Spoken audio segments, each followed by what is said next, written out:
নবম দশম শ্রেণীর ইজি বিজ্ঞান বই থেকে তোমাদেরকে স্বাগত জানাচ্ছি। এই পর্বে আমরা দশম অধ্যায়ের কিছু অনুধাবনমূলক সংক্ষিপ্ত প্রশ্ন নিয়ে আলোচনা করব। প্রথম প্রশ্নটা খেয়াল করি, জড়তা বলতে কি বোঝায়। প্রথমে যে ডেফিনেশনটা, কোন একটা বস্তু যে অবস্থায় আছে সবসময় সেই অবস্থায় থাকতে চাওয়ার যে প্রবণতা তাকে জড়তা বলা হয়ে থাকে।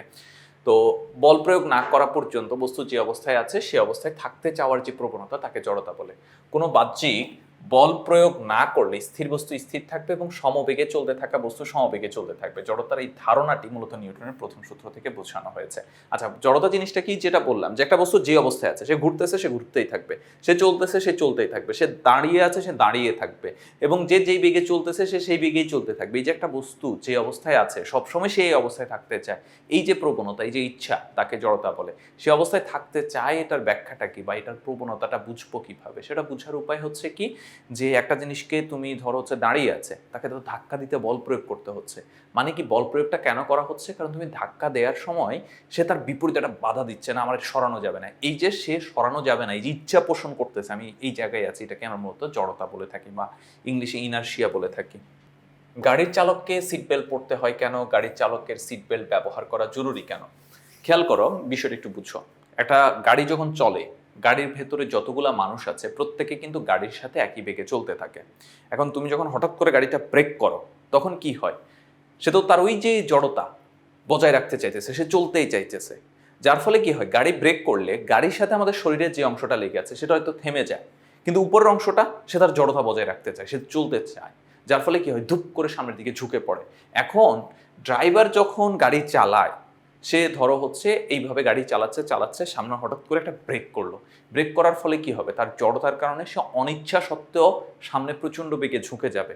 এখন সে যদি ব্যাপারটা এরকম হয়, ব্রেকের উপর ডিপেন্ড করবে, বেশি ব্রেক হলে কি হবে, সে সামনে গ্লাস ভেঙে বেরিয়ে চলে যেতে পারে, অথবা সে সামনে স্টিয়ারিং এর সাথে ধাম করে বাড়ি খেতে পারে। মানে আমাদের মাথা তো অনেক সেন্সিটিভ জায়গা, ধাম করে বাড়ি খেলো, সে মারা যেতে পারে। এই যে যাতে সামনে সে বাড়ি না খায়, এই জন্য তারা কি করতে হয়, বেঁধে রাখতে হয়। এই যে বেঁধে রাখাটা, এটাই হচ্ছে সিট বেল্ট। তো এখানে বাকি আলোচনা আমাদের করা আছে যে গাড়ি চালক যখন গাড়ি চালায় তখন গাড়ির সাথে সাথে তার শরীরও গতিশীল হয়ে পড়ে। যখন সিট বেল্ট ছাড়া চলমান গাড়ি চালক যদি হঠাৎ ব্রেক করেন, তখন গাড়ি থেমে গেলেও গতি জড়তার কারণে তার দেহ সামনের দিকে ঝুঁকে পড়বে এবং তিনি স্টিয়ারিং কিংবা উইন্ডো স্ক্রিনে আঘাত পাবেন। সিট বেল্ট এই ধরনের দুর্ঘটনা থেকে রক্ষা করতে পারে, তাই গাড়ি চালককে সিট বেল্ট ব্যবহার জরুরি। আচ্ছা, বিমানের যাত্রীকে সিট বেল্ট পরতে হয় কেন?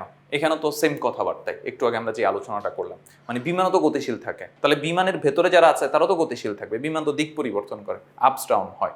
হ্যাঁ, সামনের গাড়ি তো হচ্ছে আপস ডাউন হয় না, মানে রাস্তায় যে চলাটা, কিন্তু বিমান তো আপ ডাউন হয়। তো আপ ডাউনের কারণে হচ্ছে তার কি হবে, সে হচ্ছে জায়গা থেকে হচ্ছে ছিটকে যেতে পারে। যেহেতু তাকে জায়গায় আটকে রাখা প্রয়োজন, এই জন্যই তাকেও সিট বেল্ট পরতে হয়। সুইচ বন্ধ করার পরও পাখা ঘুরে কেন? এই যে আমরা প্রথম থেকে আলোচনা করে আসতেছি, কোনো একটা বস্তু সব সময় সে তার অবস্থা বজায় রাখতে চায়, সে তার অবস্থার পরিবর্তন করতে চায় না। তো এই জন্য সুইচ বন্ধ করে দিল, ফ্যানটা চায় সে ঘুরতে থাকুক, সে তো ঘুরতে আছে, সে ঘুরতে থাকতেই চায়। এইটা হচ্ছে জড়তার কারণে। তাহলে ফ্যান বন্ধ করলেও সে ঘুরতে থাকে কেন? কারণ জড়তার কারণে। জড়তা কি, কোনো একটা বস্তু যে অবস্থায় আছে সবসময় সে অবস্থায় থাকতে চায়। এখন আবার প্রশ্ন হতে পারে যে স্যার থেমে যায় তো, তাই না? তাহলে থেমে যায় কেন? থেমে যায় কারণ হচ্ছে ঘর্ষণের কারণে, বাতাসের কারণে। বাতাস তাকে বাধা দেয়, ঘর্ষণ তাকে বাধা দেয়।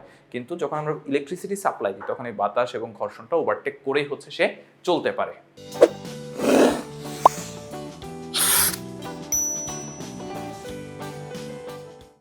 আমরা চেয়ারের উপর বসলে পড়ে যাই না কেন? এটা খুব সিম্পল। আমরা যখন চেয়ারের উপর বসি, আমরা চেয়ারের উপর একটা বল প্রয়োগ করি, যার ফলে পড়ে যাওয়ার কথা ছিল, কিন্তু নিউটনের থার্ড ল অনুসারে কি করে, চেয়ার আমাদের উপর পাল্টা একটা বল প্রয়োগ করে। এই যে পাল্টা বল প্রয়োগের কারণে আমরা আর পড়ে যেতে পারি না। তো দেখো, নিউটনের তৃতীয় সূত্র অনুযায়ী প্রত্যেক ক্রিয়া বলেরই একটি সমান ও বিপরীত প্রতিক্রিয়া বল আছে। আমরা যখন চেয়ারে বসি, তখন চেয়ার আমাদের শরীরের উপর একটি প্রতিক্রিয়া বল প্রয়োগ করে। পৃথিবীর অভিকর্ষজ বল আমাদের নিচের দিকে টানে এবং চেয়ার একই মানের বিপরীত প্রতিক্রিয়া বল প্রয়োগ করে। ফলে এই দুই বল সাম্য অবস্থায় থাকে এবং আমরা স্থিরভাবে বসে থাকতে পারি। 6 নম্বর প্রশ্নটা খেয়াল করি, মরুভূমিতে হাঁটতে কষ্ট হয় কেন? মূল ব্যাপারটা হচ্ছে, মানে অনেকগুলো তো ব্যাপার আছে, সেখানে পানি থাকে না, প্রচুর টেম্পারেচার থাকে, আননোন জায়গা। সবচেয়ে এখানে আমাদের সায়েন্টিফিক্যাল বিষয়গুলো নিয়ে আলোচনা করবো, সেটা হচ্ছে এটা বালুর উপরে হাঁটতে হয়। বালুর উপরে হাঁটা সবসময় কষ্টকর হয়ে থাকে। এটা মরুভূমি না বলে এভাবে বলতে পারতো যে বালুর উপরে বা কাদা মাটিতে হাঁটা কষ্টকর কেন। সঠিকভাবে হাঁটার জন্য মাটি কর্তৃক পর্যাপ্ত প্রতিক্রিয়া বল পাওয়া গুরুত্বপূর্ণ, কিন্তু মরুভূমির বালু ঝুরঝুরে হওয়ায় সহজে বল প্রয়োগ করা যায় না, বালু সরে যায়, ফলে পাল্টা প্রতিক্রিয়া বলও পাওয়া যায় না। মূলত এই কারণেই মরুভূমিতে হাঁটা কষ্টসাধ্য।